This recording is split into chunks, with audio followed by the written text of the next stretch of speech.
Hello everybody, it's your pal Joey T from the Cartoon.P, and I'm going to be doing something a little different, which is kind of what I do often. So, a lot of you guys want me to check out some TV series, but there are a couple that have continuity and lore that's so thick that it's kind of hard to really talk about.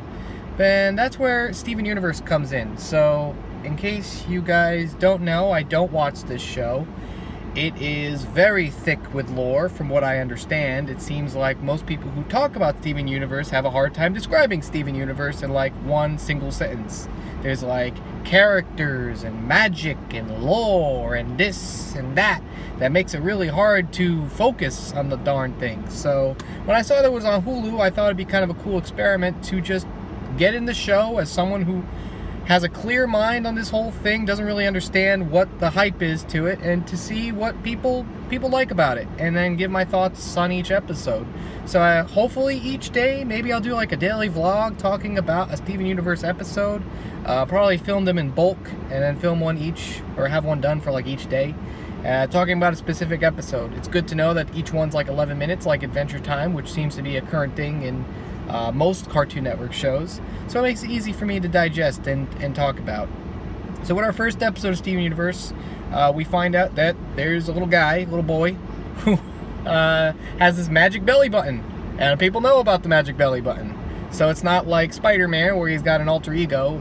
The superheroes in this show are pretty well known, and people know who they are, and there's even a joke about one of them destroying a dumpster and going, "Not again!" So apparently it's common that they destroy a lot of crap. So, with that said, the main crux to this episode, for a show that people talk about all this lore and magic and stuff, is a candy bar, ice cream bar going out of business, and Steven being upset and distraught that he can't relive eating this wonderful ice cream cake, which I guess is kind of cute. It's beautiful. Not what you would expect from what people say about this show. It's not a bad episode. I enjoyed it a lot. I specifically enjoyed a lot of the imagery. It seems like each frame is this well-crafted, beautiful, the colors are nice, and like out of nowhere you just like get really good scenery. But that's secondary to the greatest aesthetic to this episode, and probably for the whole series, from what I understand, is the music. And when I say what I understand, is that the creator of the show is a big musician and artist and animator, and that she focuses on the music. The sound design is very sharp, like you can feel like most of the ambient sound is natural. And then the actual soundtrack to the show is pretty cool. It's a little funky, a little fresh.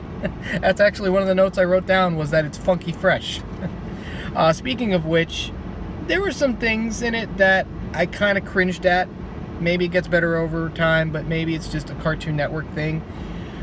I'm not crazy when things seem like they're in on the joke, when in actuality it just seems cringeworthy. And one of those things is, so the Cookie Cat thing that Steven really likes has a theme song, and if you grew up in the 90s and early 2000s, even today, there's always crappy jingles and corny hip-hop beats that are associated to it, and there's a theme song he sings, and it's one of the things where the character does the theme song, and you're just like rolling your eyes because you know it's corny.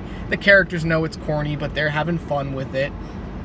And at the same time, I thought it was very interesting that the actual candy bar has a backstory. I'm going to assume that that's going to be a big thing with this show, is that there's a lot of continuity and a lot of character, because while Steven is singing this a jingle about a character, the character in the jingle has a backstory about being abandoning his family from a galaxy far, far away. Like, remember when Chester Cheetah was just hungry for Cheetos? Like, is this sort of like, am I thinking too deeply about this? Maybe that's the joke, is that the consumer culture has something obsessed over? I don't know how to describe it. It's interesting though.